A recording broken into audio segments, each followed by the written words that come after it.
आज Saturday of था। मैं घर पर बैठकर टीवी देख रहा था। आज के शो काफी बोरिंग लग रहे थे। मैं टीवी बंद करके अपने बेडरूम में चला गया। आज जल्दी सोने का मन कर रहा था। न जाने क्यों आज मन में थोड़ी चिंता सता रही थी। मैं बेड पर लेटकर सोने की कोशिश कर रहा था, पर नींद नहीं आ रही थी। मैं आज नर्वस फील कर रहा था। मेरा मन बार बार दुखी हो रहा था। वैसे तो ऑफिस में भी काम का प्रेशर ज्यादा नहीं था, फिर भी आज मुझे चिंता सता रही थी। थोड़ी देर ऐसे ही लेटा रहा मैं, और कुछ समय के बाद मेरी आंख लग गई। तभी कुछ टूटने की आवाज आई और मैं जाग गया। आवाज ड्राइंग रूम की तरफ से आई थी। मैं फौरन ड्राइंग रूम की तरफ चला गया। देखा तो विंडो की ग्लास टूटी हुई थी।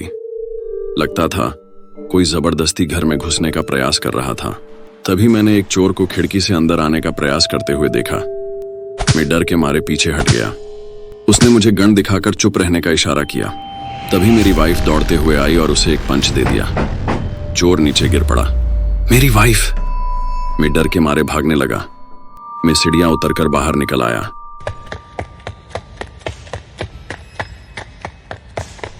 बाहर आकर देखा तो चोर नीचे मरा पड़ा था और मेरी वाइफ ऊपर से मुझे देख रही थी।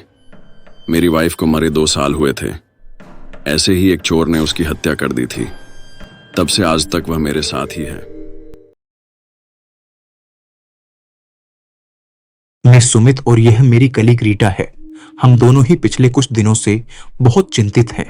मेरी जिंदगी आम लोगों की तरह ही थी, लेकिन एक घटना ने मेरी जिंदगी को पूरी तरह बदल कर रख दिया। यह स्टोरी मेरे दोस्त और कलीग अजय की है, जो हाल ही में एक कार एक्सीडेंट में मारा गया। अजय और मैं अच्छे दोस्त थे। हम दोनों ने एक ही कंपनी में साथ में काम किया, कई प्रोजेक्ट्स में साथ काम किया और हमारी दोस्ती गहरी हो गई थी। उसकी मौत के बाद मैं काफी टूट गया था। लेकिन असली डरावनी कहानी तब शुरू हुई जब मुझे अजय के मरने के बाद अजीब अजीब सी चीजें दिखने लगीं। अजय की मौत के बाद मैं अक्सर उसे सपनों में देखने लगा। शुरुआत में मैंने सोचा कि यह मेरे दुख का परिणाम है, लेकिन जैसे जैसे समय बीता, मेरे सपने और ज्यादा वास्तविक और खौफनाक होते गए।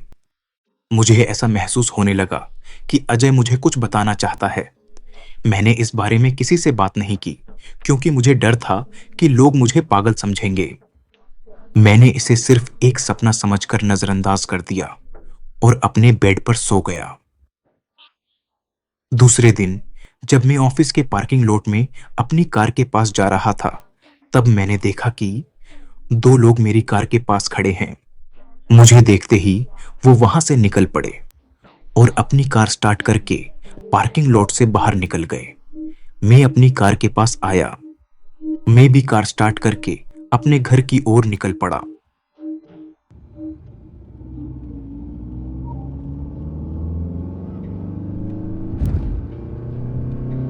अरे ये क्या! मैं आज कार को कंट्रोल नहीं कर पा रहा हूं। लगता है ब्रेक्स फेल हो गए हैं। जरूर यह उन्हीं लोगों का काम होगा जो मेरी कार के पास खड़े थे, पर वो मुझे क्यों मारना चाहेंगे?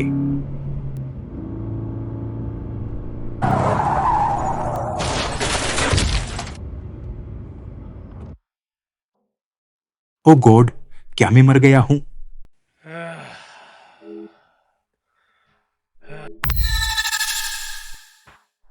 अरे, यह तो सपना था, पर इस सपने का जरूर अजय के एक्सीडेंट से कुछ कनेक्शन है। इसका अर्थ अजय के कार के ब्रेक्स जानबूझकर किसी ने फेल करवा दिए थे। पर कौन मारना चाहता था अजय को? मैंने इस बारे में और जानकारी जुटाने की कोशिश की।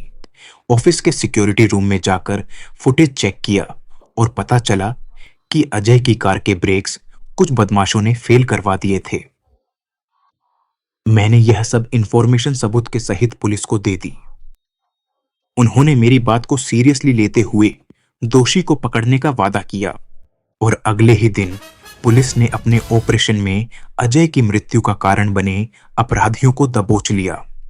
उन्होंने कबूल किया कि उन्होंने ही अजय की कार के ब्रेक्स फेल कर दिए थे, पर वो किसी बिजनेसमैन मिस्टर सिन्हा को मारना चाहते थे।